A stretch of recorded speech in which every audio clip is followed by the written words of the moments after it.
The Sonoran sun, a brilliant, merciless orb, painted the Phoenix sky in hues of fire and gold.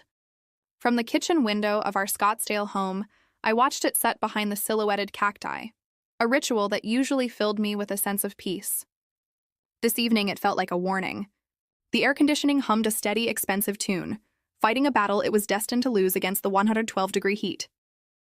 Just like I had been fighting a silent, unknowing battle against the man sleeping beside me. My name is Maya Torres. My husband Ben was a successful commercial real estate agent, a man with a smile that could disarm a loan shark, and a charm that closed seven-figure deals. Our 4-year-old son Noah was the center of our universe, a bright, curious boy with his father's eyes and my stubborn streak. We lived in a beautiful Spanish-style home with a terracotta roof and a pool in the backyard, the very picture of the Arizona dream. But dreams, I was about to learn, can be mirages. The unease had started as a whisper, months ago. Ben became preoccupied, his phone permanently glued to his hand, set to silent. He started working from the home office late into the night, the blue glow of his monitors bleeding under the door. When I'd bring him a cup of coffee, he'd quickly minimize browser windows filled with complex, colorful charts. "Just market research, babe," he'd say, his smile not quite reaching his eyes. Then came the financial hiccups. A credit card was unexpectedly declined at the grocery store. A notice from the IRS about a missed quarterly tax payment. Ben, the family CFO, waved them away with smooth, plausible excuses. Fraud alert, they're issuing a new card. The accountant messed up the dates. It's all handled. I was a freelance graphic designer, immersed in the consuming world of preschool and client deadlines. I trusted him. We were a team. Or so I thought. The catalyst was a broken garbage disposal. The plumber, a grizzled man named Earl, handed me a bill for $400. "No problem," I said, reaching for my checkbook from our joint account. I logged in. Insufficient funds. A cold knot tightened in my stomach. There should have been over $15,000 in that account. I tried to view the transaction history. Error. Access restricted. The whisper of unease became a scream. I waited until Noah was down for his nap, and Ben was supposedly at a client lunch. His study, usually his sanctuary, felt like forbidden territory. His laptop was password protected, but I found what I was looking for in the back of his desk drawer, a crumpled notepad with a list of passwords, a relic from a more trusting time. My hands trembled as I typed the URL for our bank. I clicked on the joint savings account we'd labeled Noah's College, Our Kitchen, Reno. Balance, $68, $421.57. The number was a punch to the gut. It was all there. The $25,000 gift from my parents, our monthly contributions, the dividends. Relief washed over me for a single blissful second. He hadn't touched it. Then I noticed the account number was different. This wasn't the 529 college savings plan. This was a different, new account. I navigated to the actual 529 plan, my heart hammering against my ribs. Account status, closed. Balance, 0 shows zeros, a full withdrawal had been processed 3 weeks prior. The world tilted. I stumbled to the kitchen sink, dry heaving. $68,000. Gone. Our son's future traded for what? I spent the next hour in a state of cold, clinical horror, digging through the digital ruins of our life. The joint checking account was drained. A second mortgage had been taken out on our house 2 months ago, a fact he had never mentioned. The payments were already delinquent. When Ben came home that evening, I was waiting for him in the living room. The printed account statement spread across the coffee table like a prosecutor's evidence. The 529 plan, Ben. My voice was eerily calm. Where is it? The color drained from his face. He looked from the papers to my face, and I saw the calculation in his eyes.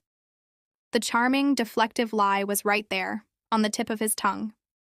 But he saw the absolute, unblinking certainty in my eyes, and the lie died. What came out was a choked confession. A story of secret day trading, of volatile crypto, of leveraging our assets to chase losses in a desperate, pathological gamble. He'd been living a double life for over 2 years. A high-stakes fantasy where he was a Wall Street wolf, not a suburban real estate agent.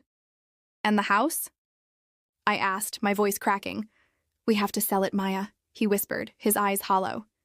"The second mortgage, I can't." I moved out that night, taking Noah to my sister Elena's apartment. The next morning, I hired Linda Shapiro, a divorce attorney known for being a pit bull. She listened, took notes, and laid out the grim reality. "The 529 is your strongest card," she said. "It's a custodial account? He stole from your son. That's not a marital asset. It's a crime. The forged signature on the withdrawal form is felony fraud." But Ben was already 2 steps ahead. While I was sitting in Linda's office, he was with a real estate agent, a golfing buddy named Chad. He produced a forged power of attorney document, claiming I was emotionally incapacitated and had given him sole authority to handle our assets. 3 days later, driving past our home to pick up more of Noah's clothes, I saw it. A bright, glossy for sale sign staked into our perfectly manicured lawn.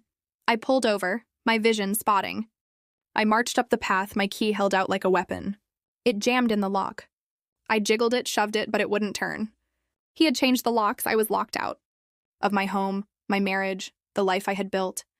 I sank to the warm concrete of the porch, the sobs finally coming, great heaving waves of grief and rage. A neighbor pulled into her driveway, saw me, and quickly looked away. He had already started his smear campaign, I realized. He was telling people I had left him, that I was unstable. It was that moment on the porch, the humiliation burning hotter than the Arizona sun, that something in me snapped. The grief was still there, but it was now encased in a shell of pure, hardened resolve. I didn't just want a divorce. I wanted justice. I drove straight to the Scottsdale Police Department. I sat down with a detective, a weary-looking man named Miller, and presented my case not as a heartbroken wife, but as the mother of a robbed child. I showed him the 529 documents, the forged signature, the evidence of the secret second mortgage. "It's a civil matter, Mrs. Torres," he started. But I cut him off. "With all due respect, detective, it's not. This is grand theft. This is fraud. This is identity theft. The victim is a 4-year-old boy. Here is the evidence." My calm, factual demeanor, backed by a folder of meticulously organized documents, got his attention.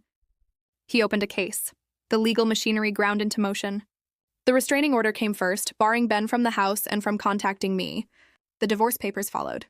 Then, the district attorney, armed with the evidence from the police investigation and the forensics from Ben's seized laptop, pressed charges. The discovery process was a fresh hell. We learned the depth of his addiction. He hadn't just lost our money. He was over $250,000 in debt to high-interest online lenders. The client lunches were him sitting in his car, watching stock tickers. The market research was a devastating gambling spiral. Facing 5 felony counts and the prospect of years in prison, the charming facade finally crumbled completely. His lawyer approached us with a plea deal. The courtroom was quiet, the air thick with anticipation. Ben stood before the judge, a shrunken version of the man I had married. He pleaded guilty to 1 count of felony fraud for the 529 plan. The judge, a stern woman with no tolerance for financial crimes against family, was scathing. She sentenced him to 5 years of probation, mandated gambling addiction therapy, and most importantly, issued a full restitution order. He was legally compelled to sign over his entire 401k and his share of the equity in the house to me. Every single asset he had was used to replenish Noah's college fund and pay off the fraudulent second mortgage. The for sale sign was removed. The locks were changed again. This time, the keys were mine and mine alone. It's been a year now. The divorce is final. The house is quiet, but the silence is no longer oppressive. It's peaceful. It's safe. Noah, now 5, asks about his dad sometimes. I tell him age-appropriate truths, focusing on the fact that he is loved and safe. The $68,000 is back in his 529, growing again. The dream is still alive.